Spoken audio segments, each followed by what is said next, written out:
नमस्कार, young Bharat news देख रहे हैं आप। देखिए, बिहार में अब सियासी हलचल तेज हो गई है। जिस तरीके से रातों रात पशुपति पारस और इसके साथ ही तेजस्वी यादव एक साथ नजर आए, ये कई बातों के संकेत दे रहा है। तस्वीरें देखिए, आपकी स्क्रीन पर दिख रही होगी। बिहार की राजनीति में बड़ा फेरबदल देखने को मिला है।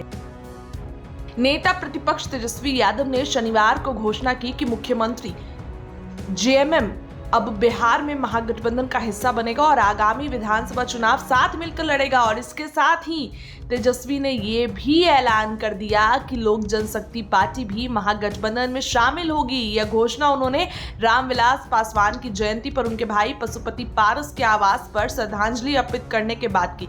इस राजनीतिक घटनाक्रम के बाद चुनावी सियासत में बड़ा बदलाव माना जा रहा है। जेएमएम और एलजेपी के जुड़ने से महागठबंधन को सामाजिक आधार और सीटों पर सीधा असर पड़ेगा। तेजस्वी ने कहा कि समाज के सभी वर्गों को साथ लेकर चलना हमारी प्राथमिकता है। देखिए, अब क्या करेंगे कांग्रेस और मुकेश सैनी, क्योंकि सीटें तो और कम होंगी। जाहिर सी बात है कि सीटें कम होंगी, क्योंकि जिस तरीके से अब जेएमएम और चिराग पासवान के चाचा आ गए हैं, तब तो बिहार में हलचल तेज होगी। क्योंकि कांग्रेस जो ज्यादा सीटों की डिमांड कर रही है, मुकेश सैनी 60 सीटों की डिमांड कर रहे हैं, तो कैसे मिलेगी ये सीटें अब। हालांकि तेजस्वी यादव ने इसके बाद बड़ा बयान भी दिया है। सबसे पहले आप उनके सारे बयानों को सुनिए, क्या कुछ कह रहे हैं नेता प्रतिपक्ष तेजस्वी यादव।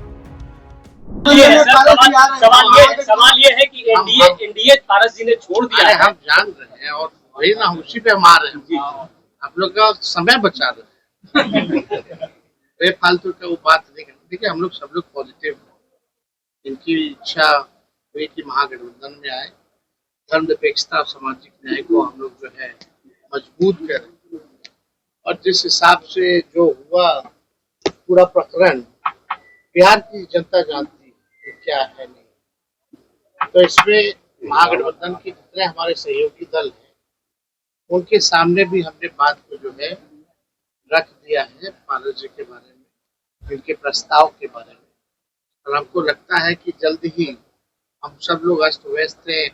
आज जो हम लोगों का संगठन का चुनाव चल रहा था, राष्ट्रीय कार्यकारिणी की बैठक आज संपन्न हुई और आज पार्टी की स्थापना दिवस है। तो हमको लगता है जल्दी ही हम लोग जो है किस दिन किस वक्त जो होगा आप लोगों को सूचित हम लोग करते हैं।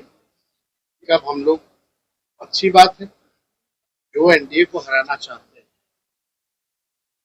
जो लोग मजबूत लोग हैं, तो सबका अगर हमको साथ अगर मिले तो इससे बढ़िया बात क्या हो सकती है। इसी सिलसिले में हमको रांची भी जाना था, लेकिन शिबू सोरेन जी का तबियत जो है बेहतर नहीं रहा। वो दिल्ली के अस्पताल में वो भर्ती है। मुख्यमंत्री जी से भी बात हुई थी हमारी, हेमंत जी से, वो भी बात करनी है। जेएमएम की भी इच्छा है कि महागठबंधन में आएंगे, उनसे भी हम बात करने जा रहे थे। अभी स्थिति अभी बात करने लायक नहीं है, तो जब भी होगा बता दिया जाएगा। और हम लोग ज्यादा समय बचा नहीं, तो हम लोग भी चाहते हैं कि चीजें जल्दी से हो जाए। ये तय है कि आरजेडी के साथ ही आएंगे, ऑलरेडी कर ही रहना का तो काम तो कर ही ना रहे हैं। तो इसमें कहाँ कठिनाई है किसी को। ना हमें आपत्ति है, ना इनको आपत्ति है। मकसद एक है, साथ हम लोगों को आगे चल करके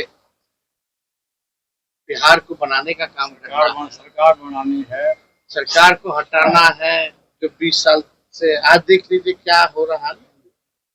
मेरे घर के बाहर गोली चली, अपराधी नहीं पकड़ा गया। सीएम आवास के बाहर गोली चली, अपराधी नहीं पकड़ा गया। डेवलपमेंट कमिश्नर जज साहब के घर के बाहर गोली चली, अशोक चौधरी मंत्री के घर के बाहर गोली चली, अपराधी नहीं पकड़ा गया। एडीजी लॉ एंड ऑर्डर की गाड़ी पीछे पीछे, आगे आगे अपराधी। विश्वेश्वरैया भवन के सामने गोली चली, वो अपराधी नहीं पकड़ा गया। खेमका जी के बेटे की हत्या 6 साल पहले हुई, वो अपराधी नहीं पकड़ा गया। आज खेमका जी के पिता की हत्या कर दी गई। पटना का जो दिल कहलाने वाला जगह है गांधी मैदान, उनके घर के बाहर अपराधी गोली मार के जा रहे हैं। कहाँ है सुशासन? ये राक्षस राज आ गया। और ये सरकार जो है 3 बार पटना का एसपी बदला गया है। क्यों भाई? परफॉर्मेंस पे नहीं, एबिलिटी पे नहीं। ये सरकार चुनाव को देखते हुए जाति समीकरण के हिसाब से ट्रांसफर पोस्टिंग कर रही है कि फलना इस जात का यहाँ बनो और उसको वो नुकसान करो। पैसा पे हो रहा है ट्रांसफर पोस्टिंग पूरे बिहार में। तो अपराधी तो बेलगाम हो गए, जितना नॉन परफॉर्मर सब आ गया है फील्ड में, और जो परफॉर्मर है जो अधिकारी उसको आप सेंटिंग कर दिए हैं, तो अपराध तो बढ़ा ही है। आज कोई पूछने वाला है कि आप लोग सवाल, मुख्यमंत्री से ये सवाल नहीं पूछना चाहिए? ये मिलते कहाँ हैं?